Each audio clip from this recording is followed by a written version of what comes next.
Hello mga kaduday, what's up, what's up? So ito yung second destination or tourist spot na pinuntahan namin dito sa Japan. So papunta na po kami ngayon sa Todaiji Temple. So ito po yung road papunta sa Todaiji Temple kung gusto nyong mag-bus. Nag-ano lang po kami, walking distance lang po ito sa Nara Park, yung first naming pinuntahan. So dahil nagutom kami, so nag-snacks muna kami dito, bumali kami ng snacks. Yan po, isa po siyang, anong pangalan nito? Mitarachi Dango daw ang pangalan nito. So para siyang rice flour na binilog, tapos may sauce siya, dinip siya ng sauce. So dalhin na natin to, patikim ko din tong isa kay sasawa ko. So si Erica po natutulog po, napapagod po siya dahil naglakad lang po kami. Ang bata tulog. Try natin.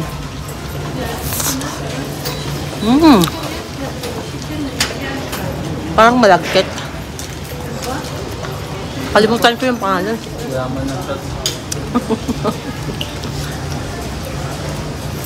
Madaming pumila eh. Okay naman. At pagkatapos namin kumain, ayan na. So, yan po yung papunta sa Todaiji Temple. Pero, pakanan po kami. Sa kabilang side po kami. Check muna namin kung anong meron dito sa kabilang side. Sobrang daming tao po dito mga kaduday. Tingnan nyo po. So, nag-i-enjoy lang po kami. Naglalakad po kami kasi ang ganda po ng weather. So, dito na side po, dito po makakabili ng mga Japan delicacies at saka yung mga souvenirs po ng Japan po. So madami pong mga tindahan dito.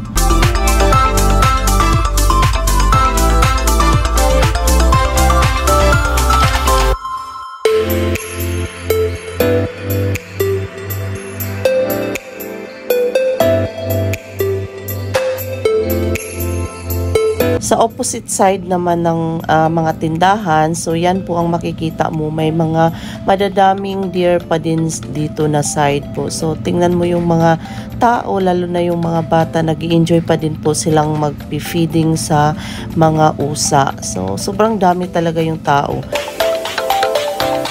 Grabe ang tao.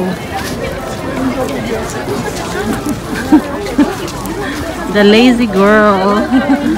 Pasukin natin yung Todaiji Temple. Pangit.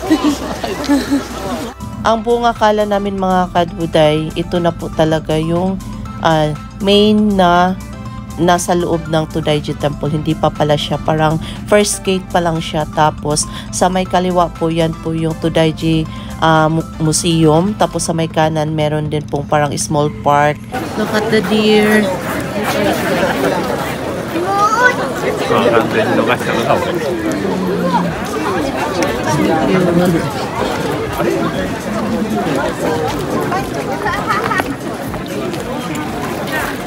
More deer here.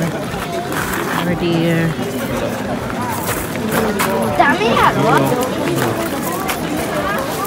There's no evidence in the heart? I did. We're feeding.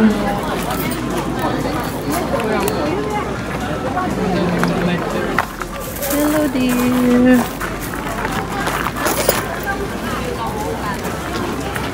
Busog na sila. A carp.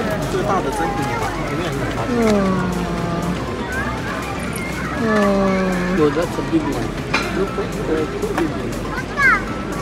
Nandito na tayo sa main entrance ng Todaiji Temple. So ito yung main gate po. Kakaliwa po tayo dyan kasi nandoon po yung entrance. So open po siya ng 7:30 to 5:30 PM po. So ang price po na babayaran or entrance po is 1,200 yen yung adult, tapos 600 yung children. Pumila na po tayo. So, dito po kami pumila para bumili po ng admission fee or ticket po. So, ito po yung mga admission fees niya.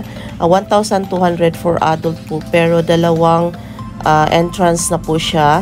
Yung The Great Buddha Hall at saka Todaiji Museum po. So for children po, 600 lang po siya sa dalawang entrance. Pero kung isa lang po yung puntahan nyo, 800 lang po for adult and then 400 for children po. 0 to 5 years old is free entrance lang po siya.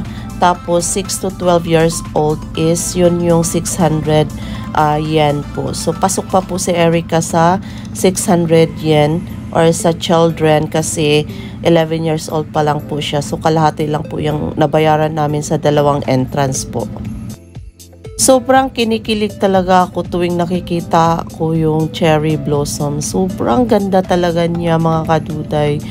Super ganda talaga siya. Kaya na-amaze talaga ako tuwing nakakakita ako. Wow, so pretty.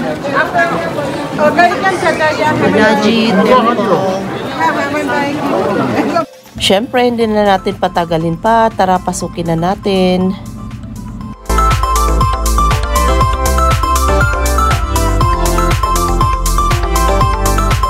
Pasok na tayo, guys. Look here. Erica. Pasukin na natin yung temple na yan. Let's go.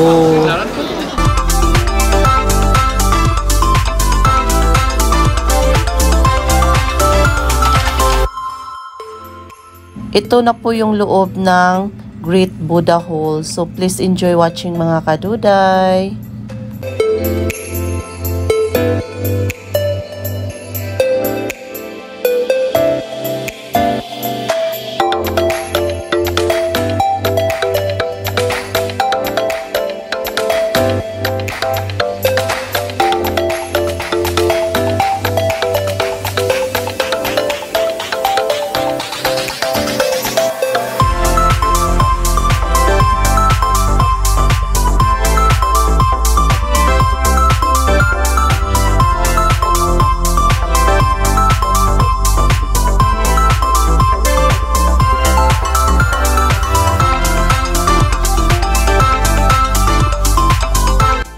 Ito pala yung kabuuang structural design po ng Todaiji Temple. So, mababasa nyo din po dyan kung paano siya binilt.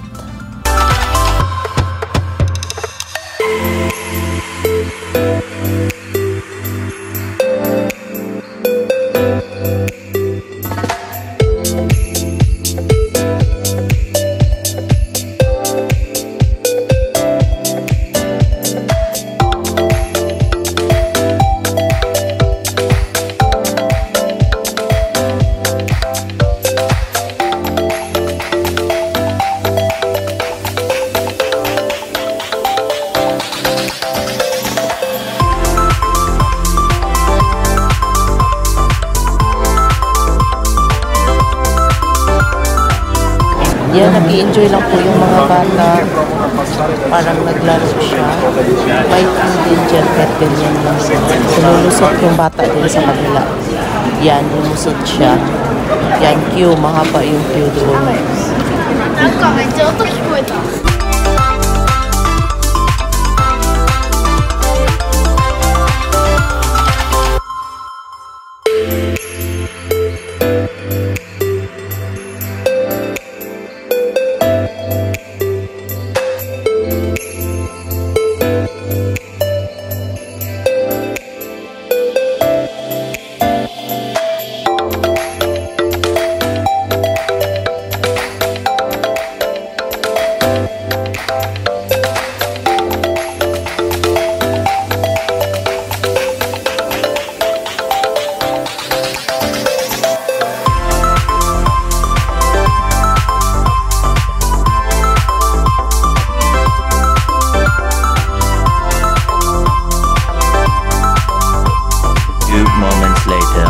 Pagkatapos naming mag Great Buddha Hall, so pumasok tayo sa Todaiji Museum. Pero camera pala not allowed dito. Sinita ako nung pumasok na ako na may bit-bit na camera. No camera! Ay, not allowed.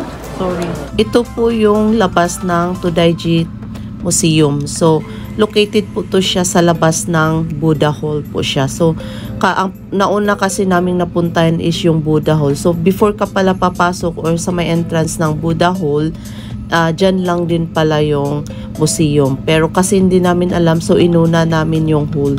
So, mga image lang po ng mga Buddha ang nakadisplay sa loob. Tapos na kaming mag-Todaiji Temple.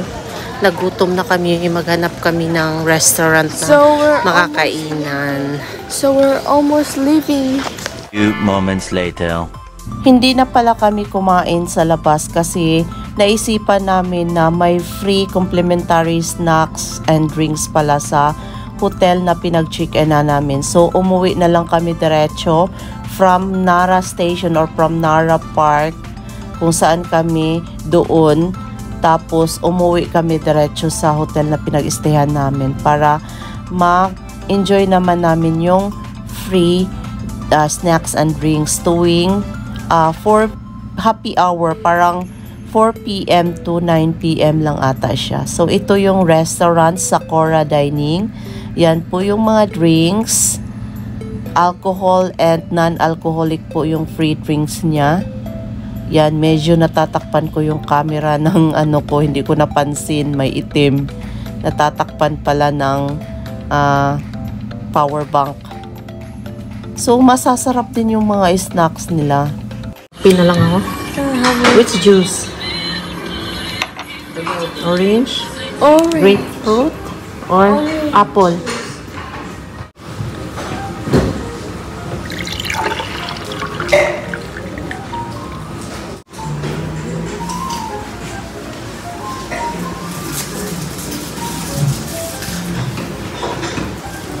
Oh, donut.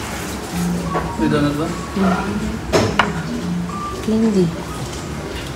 Chocolate na ba? Candies. Ano siya mapil?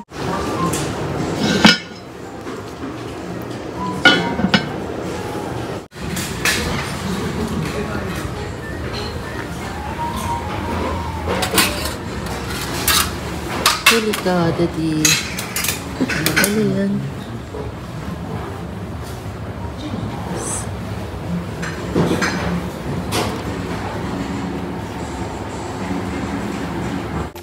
Parang nagdi-dinner na din kami dito kasi parang heavy na din yung pagkain nila. May mga tinapay, yung snacks. Ang sasarap ng snacks nila, yung tuyo na dried fish na ginawang snacks. Ang sarap niya. Drink. You don't like or what you want? Juice? Yan, ito yung mga snacks nila. Complimentary. Masarap. Snack pala nila yung tuyo. Erika's having orange juice. That is red wine and white wine for me. Let's enjoy the night.